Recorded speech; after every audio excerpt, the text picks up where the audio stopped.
사랑하고 축복합니다. 3월 11일 금요일입니다. 오늘도 우리 예수님을 더 많이 사랑하고 예수님과 함께 동행하는 복된 하루가 되시기를 간절히 소원합니다. 오늘 말씀은 하나님이 제사를 주신 이유를 알고 계십니까? 라는 제목으로 함께 말씀을 나누고자 합니다. 오늘 말씀 본문은 레위기 7장 28절에서 38절까지의 말씀입니다. 말씀을 봉독합니다. 여호와께서 모세에게 말씀하여 이르시되 이스라엘 자손에게 말하여 이르라. 화목 제물을 여호와께 드리려는 자는 그 화목 제물 중에서 그의 예물을 여호와께 가져오되 여호와의 화제물은 그 사람이 자기 손으로 가져올지니 곧 그 제물의 기름과 가슴을 가져올 것이요 제사장은 그 가슴을 여호와 앞에 흔들어 요제를 삼고 그 기름은 제단 위에서 불사를 것이며 가슴은 아론과 그의 자손에게 돌릴 것이며 또 너희는 그 화목 제물의 오른쪽 뒷다리를 제사장에게 주어 거제를 삼을지니 아론의 자손 중에서 화목 제물의 피와 기름을 드리는 자는 그 오른쪽 뒷다리를 자기의 소득으로 삼을 것이니라. 내가 이스라엘 자손의 화목 제물 중에서 그 흔든 가슴과 든 뒷다리를 가져다가 제사장 아론과 그의 자손에게 주었나니 이는 이스라엘 자손에게서 받을 영원한 소득이니라. 이는 여호와의 화제물 중에서 아론에게 돌릴 것과 그의 아들들에게 돌릴 것이니 그들을 세워 여호와의 제사장의 직분을 행하게 한 날 곧 그들에게 기름 부은 날에 여호와께서 명령하사 이스라엘 자손 중에서 그들에게 돌리게 하신 것이라. 대대로 영원히 받을 소득이니라. 이는 번제와 소제와 속죄제와 속건제와 위임식과 화목제의 규례라. 여호와께서 시내 광야에서 이스라엘 자손에게 그 예물을 여호와께 드리라 명령하신 날에 시내산에서 이같이 모세에게 명령하셨더라. 아멘. 오늘 말씀 제목 하나님이 제사를 주신 이유를 알고 계십니까? 라는 것입니다. 오늘 말씀은 이전에 5가지 제사를 말씀하신 이후에 다시 추가적으로 덧붙여 하신 그 제사에 대해서 이제 마지막 부분입니다. 오늘 본문은 크게 3가지 내용으로 나누어져 있습니다. 바로 화목 제사 또는 화목 제물에 대해서의 그 제사장의 분깃을 이야기하고 있고요. 분깃이라 하면 제사장이 이 화목 제사를 드림으로 말미암아 그가 받게 되는 그 제물의 한 부분을 분깃이라 얘기하고 있습니다. 두 번째 내용은요. 이 제사장의 분깃은 제사장 위임식이 있는 그날부터 분깃을 주어야 한다라는 것을 이야기하고 있는 것이죠. 36절의 말씀 보십시오. 곧 그들에게 기름 부은 날에 여호와께서 명령하사 이스라엘 자손 중에서 그들에게 돌리게 하신 것이라. 대대로 영원히 받을 소득이니라. 기름 부은 날, 위임식이 있는 날이라는 것이죠. 그래서 위임식이 있는 그날부터 그렇게 제사를 집행할 때에 마땅히 제사장들에게 돌려야 할 분깃을 마땅히 돌려야 한다라는 것을 말씀하고 계십니다.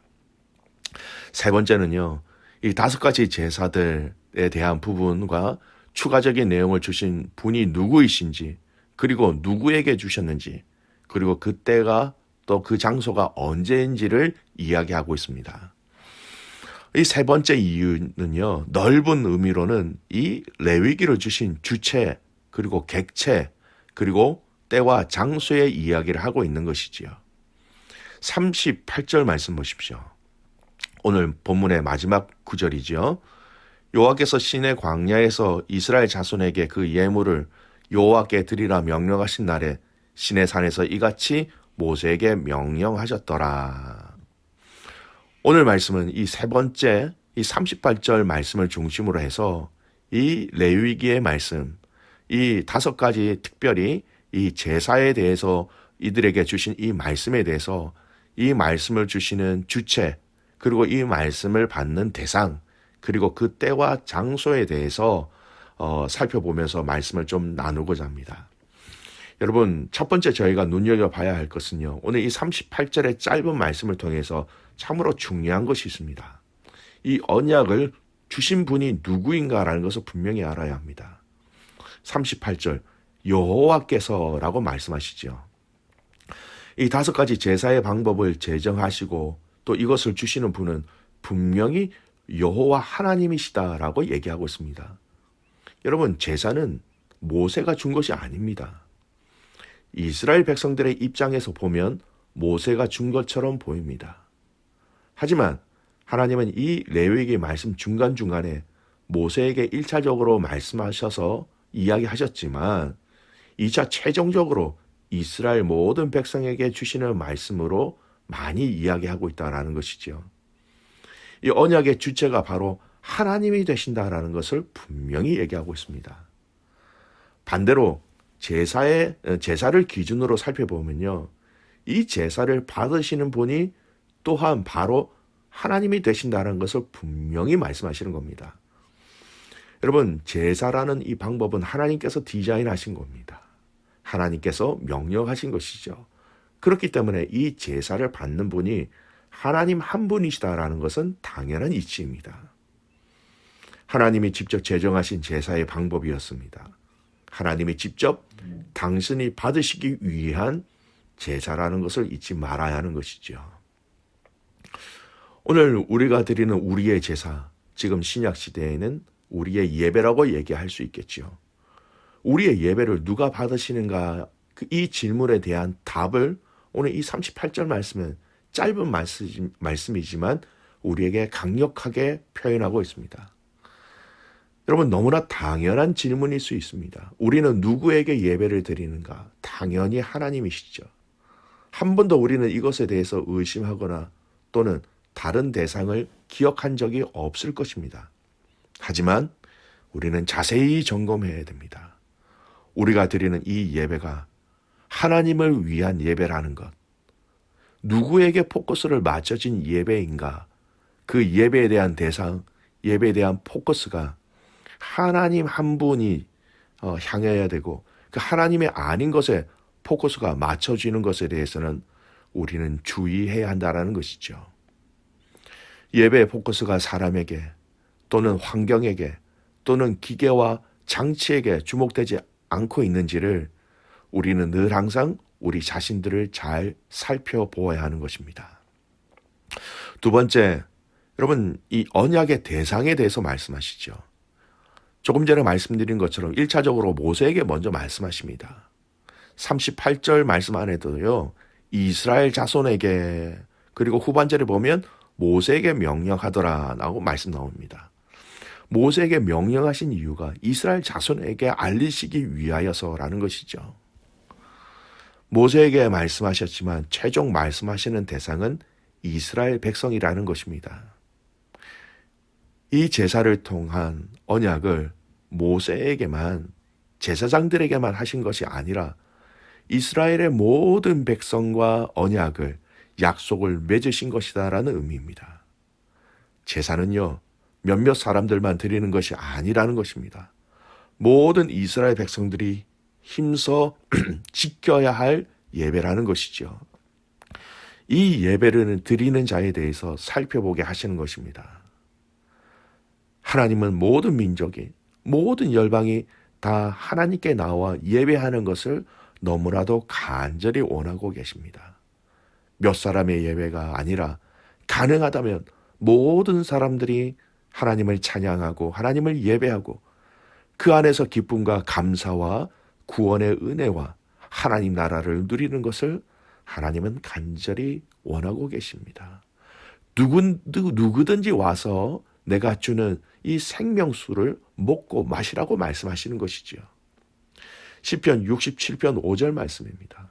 하나님이여 민족들이 주를 찬송하게 하시며 모든 민족으로 주를 찬송하게 하소서.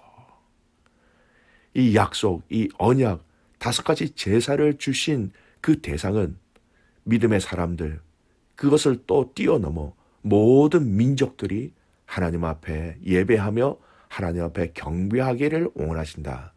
여러분, 이것을 잊지 마시기 바랍니다. 세 번째 저희들이 살펴보아야 할 것은요. 이 레위기의 말씀, 이 말씀이 언제 어디서 주셨냐라는 겁니다. 레위기 1장 1절에 보면 이렇게 말씀합니다. 여호와께서 회막에서 모세를 부르시고 그에게 말씀하여 이르시되. 여러분, 어디에서? 바로 시내산 회막이라는 곳입니다. 근데 언제일까요? 여러분, 말씀을 자세히 살펴보면요, 이스라엘 백성들이 회막을 다 지은 이후에 하나님께서 이 언약을 이스라엘 백성들에게 주신 것입니다. 여러분, 그 명령이 주어진 장소가 시내 광야로 소개하고 있지요, 오늘 말씀은. 근데 시내 광야는 바로 회막과 시내산을 모두 포함하는 장소입니다. 모세가 시내산이나 회막이라는 말을 쓰지 않고 먼저 시내 광야에서 여호와께서 명령을 주셨다라고 말하는 것은요, 하나님께서 당신의 율법을 주신 곳이 이 시내산과 회막 두 곳이기 때문에 모세는 이 두 곳을 모두 포함할 수 있는 말로 시내 광야라는 포괄적인 표현을 하였던 것입니다. 여러분, 시내산 또는 시내 광야 또는 회막의 공통점이 무엇이 있을까요? 지칭하는 것은 엄밀하게 문자적으로 따지면 다를 수 있습니다. 다릅니다. 하지만 그 공통적인 중요한 영적인 의미가 있습니다. 시내산은 하나님께서 구름 가운데 강림하신 후에 그곳은 비로소 하나님의 영광과 임재를 품은 장소가 되었습니다. 시내 광야는요, 하나님께서 이스라엘 백성들과 함께 거하시는 곳이었습니다. 동행하시는 장소가 시내 광야이지요. 여러분, 또 회막은 어떤 곳입니까? 하나님이 함께 하시는 곳이다. 그래서 이 회막을 짓도록 이스라엘 백성들에게 명령하신 것입니다. 시내산에서 임하신 하나님의 영광이 회막을 지을 동안에 거쳐졌다가 회막이 다 지어진 이후에 다시 회막 안에 임한 것이 아니라 모든 율법을 다 주실 때까지 계속해서 이스라엘 백성 중에 임재하고 계셨다라는 것을 우리는 기억해야 합니다. 시내산에서 임한 하나님의 영광이 거쳐진 것은요, 다른 건 아니었습니다. 바로 이스라엘 백성들의 금송아지 사건 때문에 인간의 죄악이 그 하나님의 영광과 그 하나님의 임재를 떠나게 했던 것입니다. 여러분, 이 언약을 어디에서 주셨는가? 시내산, 시내 광야, 회막, 이 세 가지가 공통적으로 상징하고 있는 것은요, 하나님의 임재와 상관이 있는 것입니다. 오늘 우리의 예배를 우리는 점검하고 기억하면서 참으로 중요한 것을 오늘 이 말씀을 통해서 적용할 수 있습니다. 오늘날 성령님은 우리와 함께 하십니다. 이 성령님이 우리와 함께 하시고 우리에게 임재하시고 우리 안에 내주하시는 성령님이십니다. 성경은 그렇게 계속해서 이야기하고 있습니다. 그래서 우리는 주일날 공동체가 함께 모여드리는 그 예배뿐만 아니라 우리의 개인적인 시간과 삶 속에서 언제든지 어디서든지 우리는 예배할 수 있는 것이지요. 사랑하는 귀한 믿음의 가족 여러분, 오늘 시내 광야, 시내산, 그리고 오늘 말씀하고 계시는 이 회막에서 이 하나님의 언약을 주셨다. 하나님의 약속을 주셨다. 하나님께서 함께 하셨다라는 것. 그 임재가 오늘 우리 안에 계신 성령님을 통해서 우리가 가는 곳 어디서든지 어느 때이든지 어느 장소이든지 우리는 예배자로서의 삶을 살아갈 수 있다는 것을 잊지 마시기 바랍니다. 믿음의 성도 여러분, 우리의 일상의 삶 속에서 우리는 얼마든지 주님의 임재하심, 주님의 함께하심을 누릴 수 있고 그 주님의 임재하심을 누리는 곳에서 우리는 예배할 수 있다는 것을 잊지 마시기 바랍니다. 5가지 제사를 통해서 하나님은 이스라엘 백성들에게 하나님을 예배하는 방법을 알려주셨고 거룩을 지키는 방법을 알려주셨고 하나님과 동행하는 방법을 알려주신 것입니다. 하나님이 제사를 주신 이유, 하나님께서 이렇게 구체적으로 또 여러 가지 종류의 제사를 말씀하셨던 것은 하나님께서 디자인하신 하나님께 예배하는 방법을 알려주신 것이었습니다. 오늘 저와 여러분의 허락하신 우리의 이 예배를 통해서 마음껏 주님을 예배하고 주님을 사랑하고 악한 것들과 싸워 이기는, 그래서 승리를 체험하는 귀한 믿음의 가족들이 되시기를 소원합니다. 하나님의 제사를 주신 이유, 하나님이 우리에게 예배를 허락하신 이유, 동일한 이유입니다. 이 예배를 통해서 더욱더 주님과 가까워지는 오늘 하루 여러분의 삶이 되시기를 주님의 이름으로 축복합니다. 아멘. 기도하겠습니다. 살아계신 아버지 하나님, 오늘 이스라엘 백성들에게 하나님 이 5가지의 제사를 직접 하나님께서 말씀해 주신 그 이유에 대해서 알게 하여 주시니 참 감사를 드립니다. 하나님, 예배하기 위하여서 그 예배를 통해서 하나님을 사랑하는 방법, 예배를 통해서 거룩을 지키는 방법, 예배를 통하여서 하나님과 동행하는 방법을 알려주신 것처럼 하나님, 오늘 우리의 이 삶이 주님께 영광이 되는 예배의 삶이 되게 하시고 예배하는 이 하루가 되게 하여 주시옵소서. 예배함을 통하여 우리가 하나님의 자녀인 것을 세상을 향하여 드러나게 하시고, 예배를 통하여서 하나님 나라를 누리게 하시고, 예배를 통하여서 하나님의 비전과 하나님의 위로와 성령의 충만한 은혜를 누리는 모든 가족들 되게 하옵소서. 오늘 이 하루 진정한 예배자로서의 삶을 살아가는 모든 성도들이 되기를 간절히 소원하옵고, 살아서 역사하시는 예수 그리스도의 이름으로 감사하며 기도드리옵나이다. 아멘.